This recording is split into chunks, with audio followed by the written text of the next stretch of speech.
오늘은 여호수아서 13장 15절부터 33절까지의 말씀을 가지고 하나님의 음성을 듣도록 하겠습니다. 지금까지의 이스라엘 백성의 가나안 역사를 보게 되면 요단을 도하고 가장 먼저 이스라엘은 중부 지역을 침투를 하였습니다. 난공불락 여리고성 그리고 아이성을 지나서 그들은 기브온 족속과 거짓 화친을 통해서 중부 지역을 점령을 하게 됩니다. 그 다음은 남부 지역을 점령합니다. 예루살렘 왕 아도니세덱을 중심으로 해서 이 5개의 연합군이 이스라엘을 대적을 하게 됩니다. 열심히 그들과 싸워서 결국에는 막게덕을 해서 이 5명의 왕을 처형함으로 드디어 남부 지역을 점령을 하게 됩니다. 어제 담임 목사님이 말씀하신 것처럼 이 남부 지역을 점령하는 가운데 기브온 그곳에서의 전쟁 이야기를 이 말씀을 통해서 했습니다. 기브온 위에 태양이 머무르고 아얄론 골짜기에서 달이 머무르면서 하나님의 놀라운 그런 섭리가 일어납니다.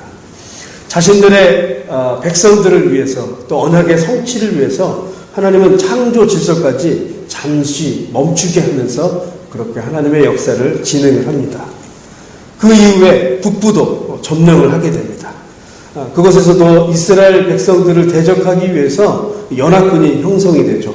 하솔 왕 야빈을 중심으로 해서 그렇게 연합군이 형성이 되지만 메론물가에서 전쟁을 치름으로 역시 이스라엘이 또 북부까지 점령을 하게 됩니다. 이렇게 해서 지난 장, 즉 그러니까 12장 후반부에 보면 그동안 이스라엘 여호수아가 이스라엘 백성들이 진멸을 한 31개의 왕이 쭉 나열이 됩니다. 그리고 13장부터는 바로 이제 땅 분배가 시작을 합니다.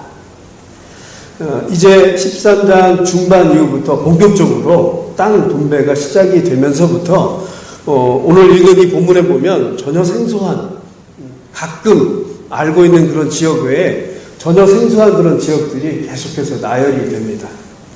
따분하고 지루한 그런 부분이 어떻게 보면 시작이 될 수 있습니다.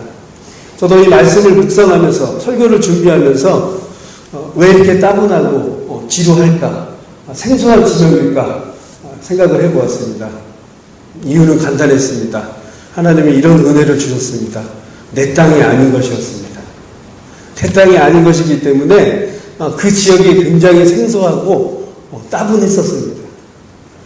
그런데 가만히 말씀을 증거하면서 또 준비하면서 어떠한 생각이 드냐면 이것이 만약에 내 땅이라면 하나님께서 나에게 주신 땅이라면 이 본문의 말씀을 읽었을 때 그 접하는 마음과 또 하나님이 주신 그 음성이 틀리겠다라고 다시 생각을 바꾸게 되었습니다.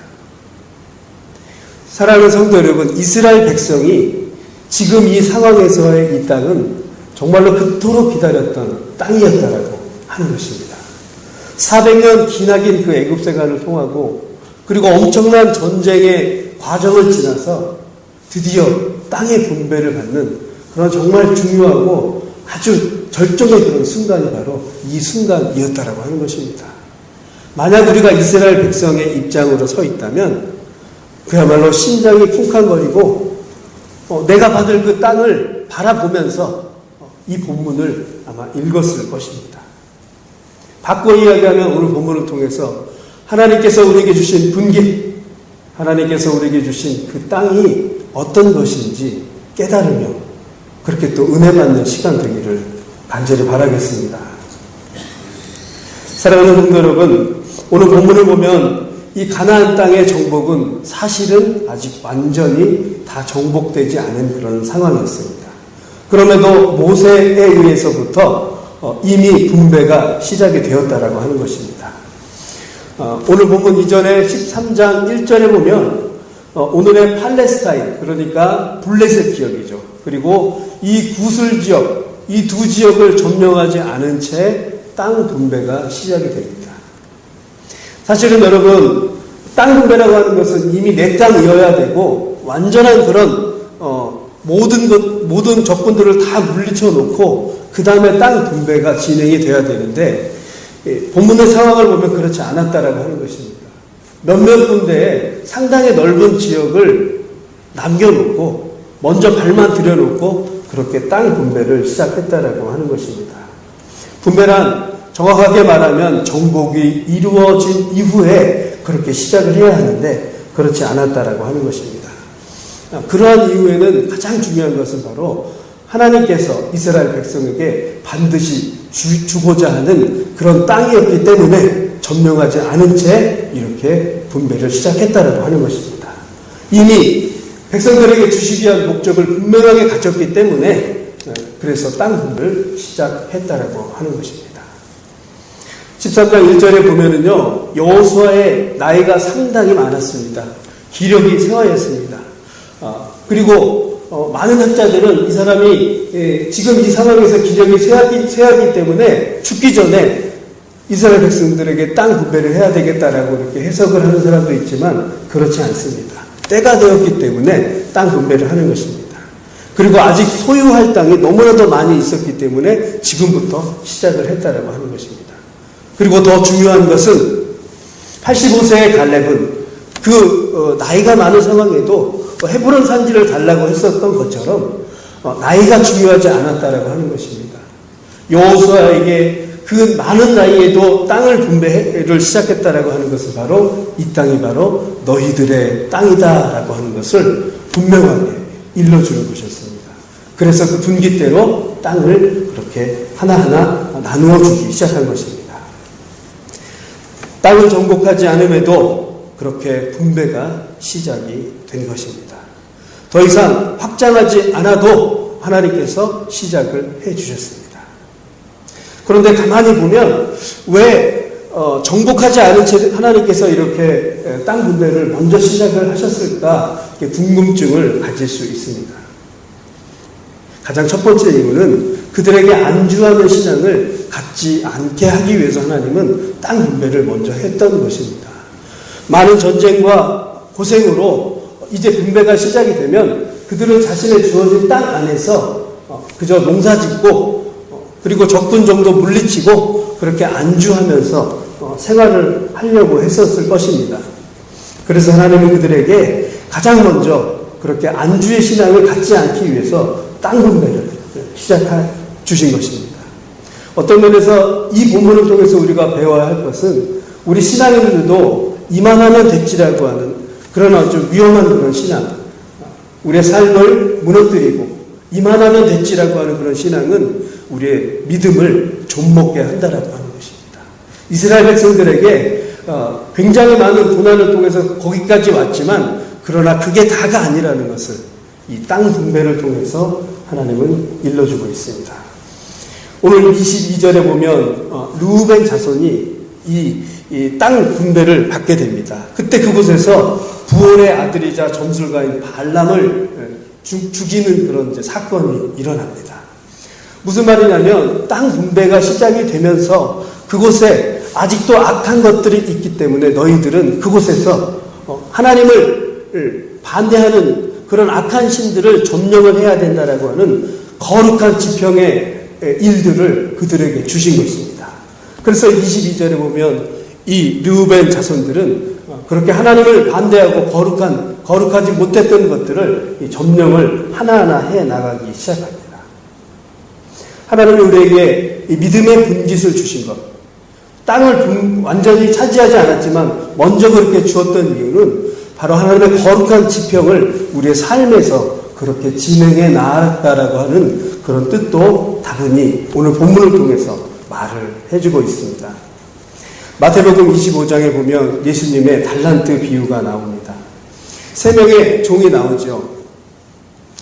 종이 먼 여행을 떠나기 전에 이 3명의 종한테 한 사람은 5달란트, 그리고 한 사람은 2달란트, 그리고 한 사람은 1달란트를 주게 됩니다.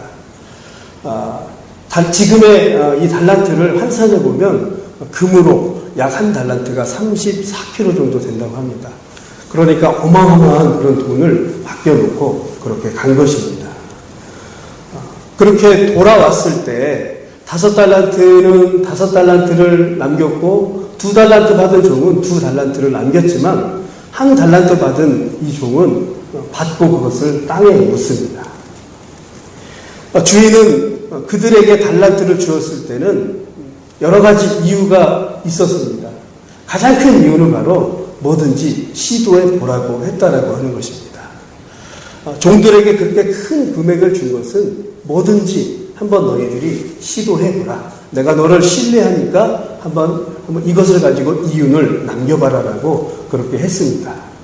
그러나 한 달란트 받은 이 종은 그것을 땅에 숨겼습니다.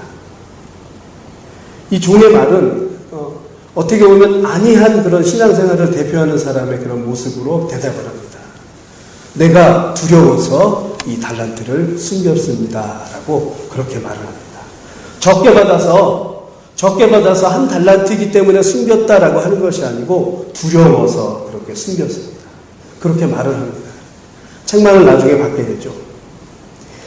이 달란트 비유를 통해서 우리가 알아야 할 것은 뭐냐면 하나님께서 주신 이 분깃들, 하나님께서 주신 이 믿음의 땅들이 크고 작음에 있지 않다라고 하는 것입니다. 무엇이든지 시도하고 최선을 다하라라고 하는 그런 의미가 있다라고 하는 것입니다. 최선으로 하나님께서 주신 것들에 대해서 우리가 믿음으로 대응하고 그렇게 살아가야 한다는 것을 이 달란트를 통해서 또 오늘 본문을 통해서 그렇게 말을 해주고 있습니다.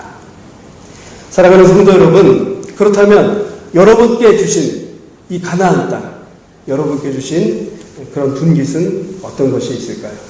오늘 본문 33절에 보면 레위 지파에게는 기업을 주지 않았습니다. 땅 분배를 하지 않고 오히려 그들에게는 여호와 자신이 바로 기업이 되게 하셨습니다. 베드로전서 2장 9절에 보면 오직 너희는 택한 족속이요 왕같은 제사장이요 거룩한 나라요 그의 소유된 백성이니 이는 너희를 어두운 데서 불러내어 그의 기이한 빛에 들어가게 하신 자의 아름다운 덕을 선전하게 하려 하시니라. 오직 너희는 택하신 족속이요 왕같은 제사장. 우리는 하나님을 기업으로 받은 그런 레위 지파 사람들입니다. 우리의 삶을 통해서 하나님 자신이 기업이 되어야 한다는 것입니다. 우리의 삶을 통해서 하나님 자신이 분깃이 되어야 한다는 것입니다. 하나님이 우리의 기업이시기 때문에 우리의 삶 속에서 하나님 자신이 드러나고 하나님의 그 말씀대로 우리가 순종하면서 그렇게 삶의 전부로 살아가야 한다는 것입니다. 특별히 하나님을 안다라고 하는 것은 더 깊은 신앙으로 나아간다면 하나님의 그 예수 그리스도의 십자가의 도를 잘 아는 사람일 것입니다. 잘 아는 그런 신앙일 것입니다. 사도 바울은 일찍이 이 십자가에 대해서 너무나도 잘 알았던 사람입니다. 신약 성경의 3분의 2 대부분을 썼던 사람이 바로 사도 바울입니다. 그렇게 하나님을 나름 많이 알았던 사도 바울도 빌립보서 3장 12절 14절에 보면 이렇게 고백을 합니다. 형제들아 나는 아직 내가 잡은 줄로 여기지 아니하고 오직 한 일 즉 뒤에 있는 것을 잊어버리고 앞에 있는 것을 잡으려 하고 표대를 향하여 그리스도 예수 안에서 하나님이 위에서 부르신 부름의 상을 위하여 쫓아가노라.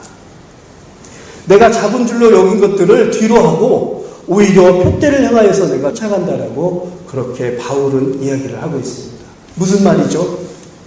그렇게 예수님을 안 그도 아직 내가 달려왔던 길보다 표대를 향하여서 하나님이 주신 분깃을 향하여서 내가 열심히 달려가겠노라라고 그렇게 사도 바울은 고백을 한 것입니다. 특별히 우리의 믿음의 분깃은 또 삶의 영역일 것입니다. 오늘 본문 이후에 이스라엘 백성은 르우벤, 갓, 므낫세 오늘 본문 그리고 이후에 9개 므낫세 반지파까지 결국은 모두가 다 땅 분배를 받게 됩니다. 그러나 이들의 역사를 보면 그 땅에서 충실하게 악을 제거하지 못했습니다. 여러분이 앞으로 이제 쭉 읽어보시고 또 새벽마다 이 말씀을 묵상하면 알겠지만 충분히 악을 제거하지 못했습니다. 그 상태로 이들은 사사기로 넘어가게 됩니다. 이 사사기의 시작을 보면 제거하지 못했던 악들 때문에 이스라엘 백성들은 곳곳에서 엄청난 그런 신음과 엄청난 괴로움 속에서 역사를 또다시 시작을 하게 됩니다. 성경에서 가장 어두운 시대가 사사기 시대요. 자신의 소견대로 살았던 시대가 바로 사사기 시대였다라고 하는 것입니다. 충실하게 하나님의 분깃을 감당하지 못하면 옆구리에 가시가 되어서 이렇게 그들을 계속해서 괴롭히는 것을 이 사사기 역사를 통해서 또 말해주고 있습니다. 말씀을 마무리하도록 하겠습니다. 하나님이 우리에게 주신 분깃, 오늘 말씀을 통해서 한번 깨달으시는 우리 모두가 되기를 원합니다. 하나의 분깃은 우리가 누리고 알아야 될 중요한 것, 바로 하나님 자신이 우리의 분깃이라고 하는 것입니다. 그분을 잘 알고 그분의 말씀에 순종하면서 그렇게 살아갈 때 하나님 우리에게 주신 하나님 자신의 분깃을 우리가 충실히 이해하는 것입니다. 또 다른 하나의 분깃은 바로 우리의 삶의 영역일 것입니다. 그 삶의 영역의 분깃이 어떤 것일까요? 여러분의 가정, 또 직장, 교회, 여러분의 삶에 살아가는 그런 터전일 것입니다. 그 땅을 소유하고 악을 제거하며 하나님이 주신 그 믿음을 가지고 충실하게 그렇게 그 삶의 공간에서 이행을 하며 살아가야 하는 것입니다. 오늘도 여러분 주어진 분깃에 순종하는 그런 우리 모두가 되기를 원합니다. 헌신과 순종만이 우리의 믿음의 땅을 지키는 것입니다. 그렇게 살아가는 저와 여러분이 되시기를 간절히 바라겠습니다.